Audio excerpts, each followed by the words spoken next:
នេះគឺជាព័ត៌មានដែលកំពុងតែមានការចាប់អារម្មណ៍យ៉ាងខ្លាំងនៅក្នុងបណ្ដាញសង្គមពាក់ព័ន្ធទៅនឹងមន្ត្រីគយចោះចាប់ទូរស័ព្ទដៃកិច្ចពន្ធប្រមាណជាង 1300 ដើមនៅឯផ្សារមេមត់ខេត្តត្បូងឃ្មុំនៅខេត្តត្បូងឃ្មុំកម្លាំងចម្រុះគយចល័តតំបន់ 6 កាលពីព្រឹកថ្ងៃទី 30 ខែឧសភាឆ្នាំ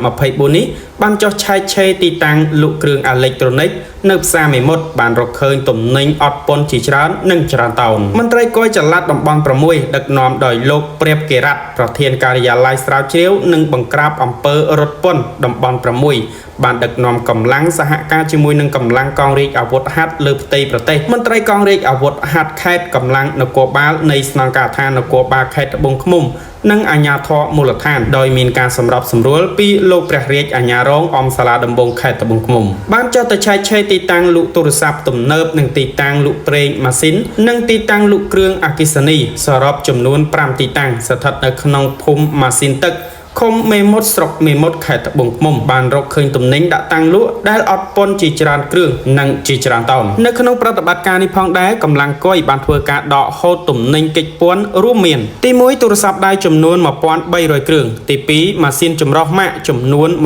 188 កេសស្មើនឹង 3652 គីឡូក្រាមទី3គ្រឿងអគ្គិសនីចម្រោះទម្ងន់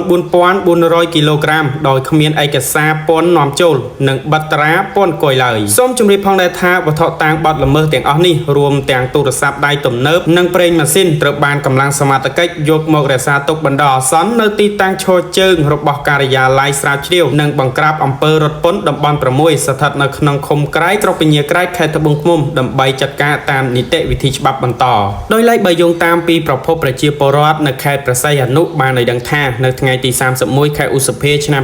2024 នេះហាងលក់ទូរស័ព្ទដៃជាច្រើននៅក្នុងទឹកដីក្រុងព្រះសីហនុបានបិទទ្វារជាបន្តបន្ទាប់ដោយបានឃើញមានករណីកម្លាំងមន្ត្រីគយចុះត្រួតពិនិត្យនិងដកហូតរក្សាទុកទំនិញអត់ពន្ធដើម្បីឲ្យបង់ពន្ធឲ្យបានត្រឹមត្រូវនៅខេត្តត្បូងឃ្មុំកាលពីម្សិលមិញនេះម្ចាស់ហាងទូរស័ព្ទដៃមួយចំនួននៅក្នុងខេត្តព្រះសីហនុបានបញ្ជាក់ប្រាប់សារព័ត៌មានឲ្យដឹងថាការបិទហាងជាបណ្ដោះអាសន្ននេះគឺដោយសារតែបានឃើញព័ត៌មាននៅខេត្តត្បូងឃ្មុំដែលមន្ត្រីគយចុះដកហូតទំនិញអស់ពីហាងនិងដោយសារតែមានការព្រួយបារម្ភទៅពួកគាត់សម្រាប់ចិត្តបិទហាងតែម្ដងបើទាំងអស់នេះគឺជាព័ត៌មានពាក់ព័ន្ធទៅនឹងខាងសមត្ថកិច្ចគយបាទគាត់បានចុះទៅត្រួតពិនិត្យក៏ដូចជាដកហូតទំនិញជាច្រើនដែលបានកិច្ចពន្ធបាទទូរស័ព្ទដៃចំនួន 1300 គ្រឿងបងប្អូនទាំងអស់គ្នានៅស្រុកមេមត់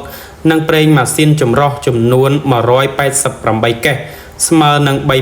3652 គីឡូក្រាមគឺច្រើនមែនតើបងប្អូនទាំងអស់គ្នានៅក្នុងនោះផងដែរក៏មានគ្រឿងអគ្គិសនីចម្រុះទម្ងន់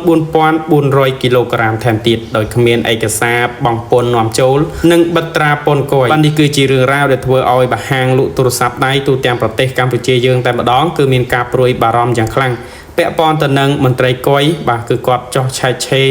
បាទអំពីទូរស័ព្ទដែលបានកិច្ចពន្ធអរគុណណាស់សម្រាប់ការចូលតាមដានទស្សនាវីដេអូព័ត៌មាននេះតាំងពីដើមរហូតដល់ចប់ដើម្បីទទួលបានវីដេអូថ្មីៗប្លែកៗជាប្រចាំថ្ងៃកុំភ្លេចចុចពាក្យ Subscribe ក៏ដូចជា Like និង Share ដល់ Admin ម្នាក់មួយផងអរគុណជួបគ្នានៅវីដេអូក្រោយ